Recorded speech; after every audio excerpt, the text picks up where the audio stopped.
அனைவருக்கும் வணக்கங்க. பழைய நினைவுகள்லாம் நிறைய பேருக்கு வருதாங்க. எனக்கு வருது பழைய நினைவுகள்லாம். எங்கள் பாட்டி வீட்டுக்கெல்லாம் போன ஞாபகம் வருது எனக்கு. எங்கள் பாட்டி வீட்டில் பார்த்திங்கன்னா அது காட்டுமன்னார்குடி சைடு குளத்தில் தாமரை இலை பறிச்சுட்டு வருவாங்கங்க. பறிச்சுட்டு வந்து தான் அந்த ஊரில் எல்லாருமே சாப்பிடுவாங்க. வாழை மரம் ரொம்ப அந்த ஊரில் இருக்காது வச்சுங்களா. அந்த இலையை பறிச்சுட்டு வந்து அந்த இலையில தான் குறவ மீன், விரால் மீன் எல்லாம் வந்து அந்த குளத்தில் பிடிச்சிட்டு வருவாங்க. அந்த மீனை வறுத்து குழம்பு வச்சு சாப்பிட்ட டேஸ்ட்டு இப்போ வருதுங்க. பல ஆண்டுகளுக்கு அப்புறம் செம டேஸ்ட்டாக இருக்கும், நல்லாவும் இருக்கும். உங்களுக்கும் பழைய ஞாபகம்லாம் வருதா சொல்லுங்கள். அதேமாரி வந்து புண்ணாக்கு இல்லைங்க, எள்ளு புண்ணாக்கு, அதை வந்து செய்து கொடுப்பாங்க.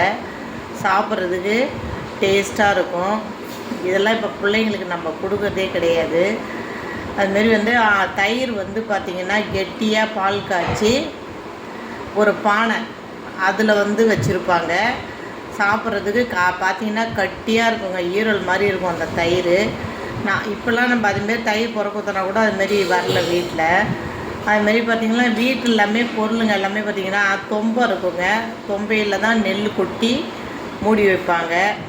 அதெல்லாம் எனக்கு இப்போ ஞாபகம் வருது, பழைய ஞாபகம்லாம் வருது. அதனால தான் அந்த காலத்தில் எல்லாம் நோய் இல்லாமல் சாப்பிட்ருக்காங்க.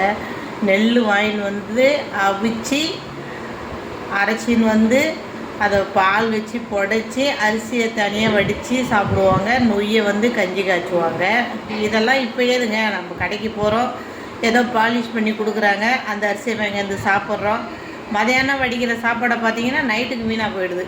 இதுமாரி சாப்பாடை கொடுத்தா நம்ம பிள்ளைங்களுக்கு எங்கேருந்து நல்லாயிருக்கும். உண்மையாலும் நம்ம எல்லோரும் என் வயசில் இருக்கிறவங்க எல்லாம் உண்மையாலும் கொடுப்படாதாங்க நம்மலாம் அந்த காலத்தில் சாப்பிட்ட சாப்பாடு நம்ம பிள்ளைங்களுக்கு தான் அந்த சாப்பாடு கிடைக்கலைங்க. ஆனால் நான் எங்கள் அம்மாட்ட சாப்பிட்டதெல்லாம் பார்த்திங்கன்னா முருங்கைக்கீரை சாம்பார் வைப்பாங்க, முருங்கைக்கீரை தண்ணி சாறு வைப்பாங்க, கார மீன் குழம்பு வைப்பாங்க, அப்புறம் வந்து ஆட்டுக்கால் சூப்பு வச்சு கொடுப்பாங்க, உருளைக்கிழங்கு சாம்பார்.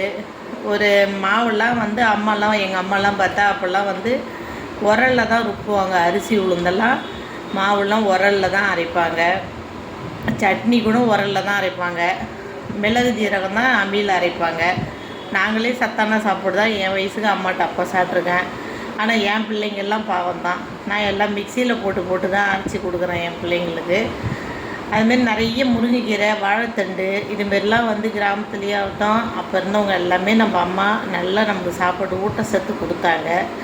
ஆனால் நம்மளால தான் நம்ம பிள்ளைங்களுக்கு ஊட்டச்சத்து அதேமாரி நல்ல பொருள்லாம் நம்மளால் கொடுக்க முடியல.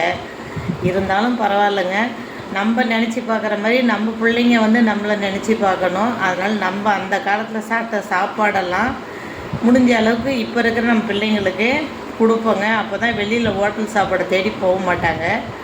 யார் யாருக்கெல்லாம் பழைய ஞாபகம் வருதுங்க, இந்த வீடியோ பிடிச்சிருந்தா ஷேர் பண்ணுங்கள். நன்றிங்க.